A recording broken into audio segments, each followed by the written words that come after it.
نحمدہ ونصلی ونسلم علی رسولہ النبی الکریم۔ ناظرین السلام علیکم ورحمۃ اللہ وبرکاتہ۔ ناظرین، ہر شخص جنت کی تلاش میں ہے، ہر شخص چاہتا ہے کہ مجھے جنت ملے، آخرت میں میری نجات ہو جائے، آخرت میں مجھے کسی بھی پریشانی کا سامنا نہ ہو۔ آج میں ایک ایسا عمل بتاتا ہوں جو سیدھا جنت میں لے جائے گا۔ ہر فرض نماز کے بعد یہ عمل کیجئے، سوائے موت کے کوئی چیز حائل نہیں ہوگی، جیسے ہی موت آئے گی سیدھا جنت میں جائے گا۔ ہر شخص کو اپنی آخرت میں آسانی چاہیے۔ ناظرین، یہ عمل نہ صرف جنت میں داخلے کا سبب ہے بلکہ شیطان کو بھی دور کرتا ہے، شیطان سے بھی محفوظ رکھتا ہے۔ اس عمل کی وجہ سے نیکی کی توفیق ملتی ہے۔ میں اپنی کیفیت بتا دوں، جب بھی یہ عمل کرتا ہوں اور جس فرض نماز کے بعد کرتا ہوں، اگلی نماز کے لیے بے چینی بے قراری بڑھ جاتی ہے۔ دل کرتا ہے کہ اگلی نماز کا وقت جلدی آئے اور اگلی نماز کو اس کے وقت پہ ادا کروں۔ ناظرین، وہ عمل کون سا ہے اور رسول اللہ صلی اللہ علیہ وسلم کا فرمان اس عمل کے بارے میں کیا ہے؟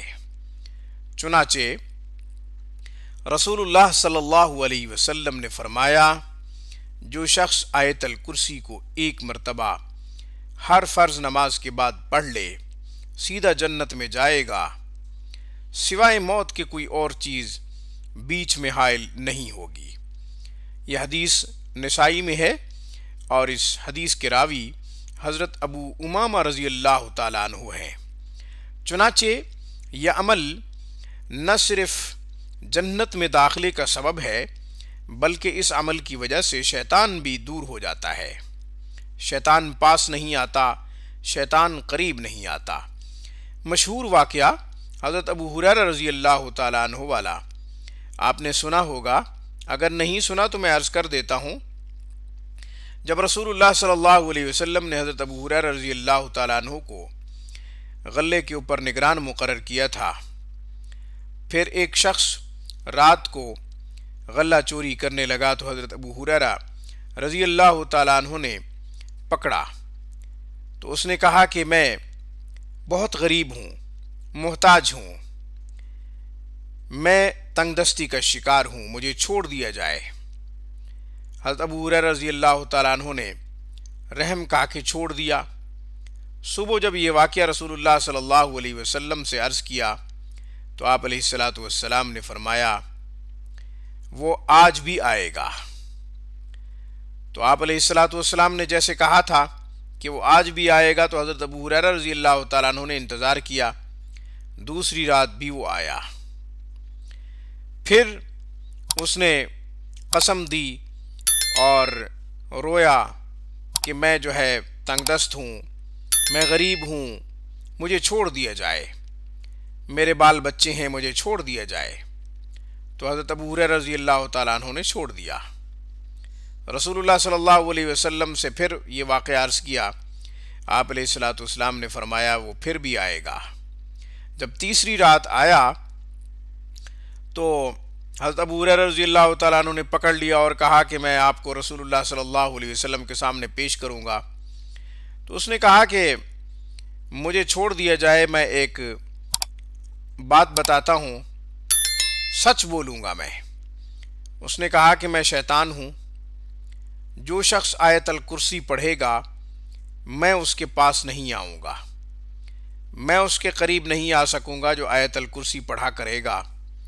جب حضرت ابو ہریرہ رضی اللہ تعالیٰ عنہ نے یہ واقعہ رسول اللہ صلی اللہ علیہ وسلم سے تیسرے دن عرض کی تو آپ علیہ الصلوۃ والسلام نے فرمایا کہ وہ تھا تو شیطان لیکن سچ بول گیا کہ جو آیت الکرسی پڑھے گا وہ اس کے قریب نہیں آئے گا۔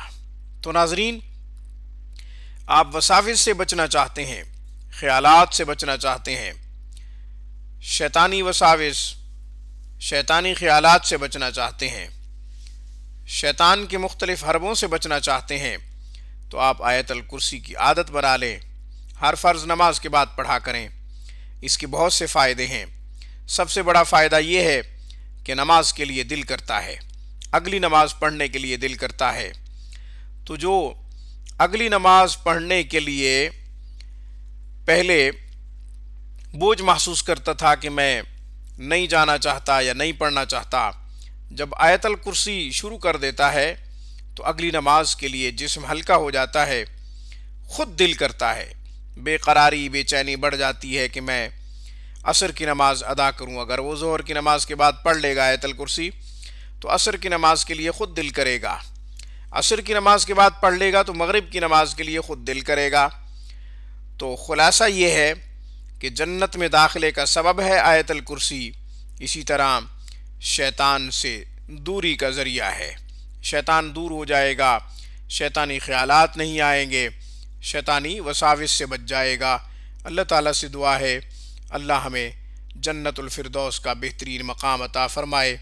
آمین۔ وآخر دعوانا ان الحمد للہ رب العالمین۔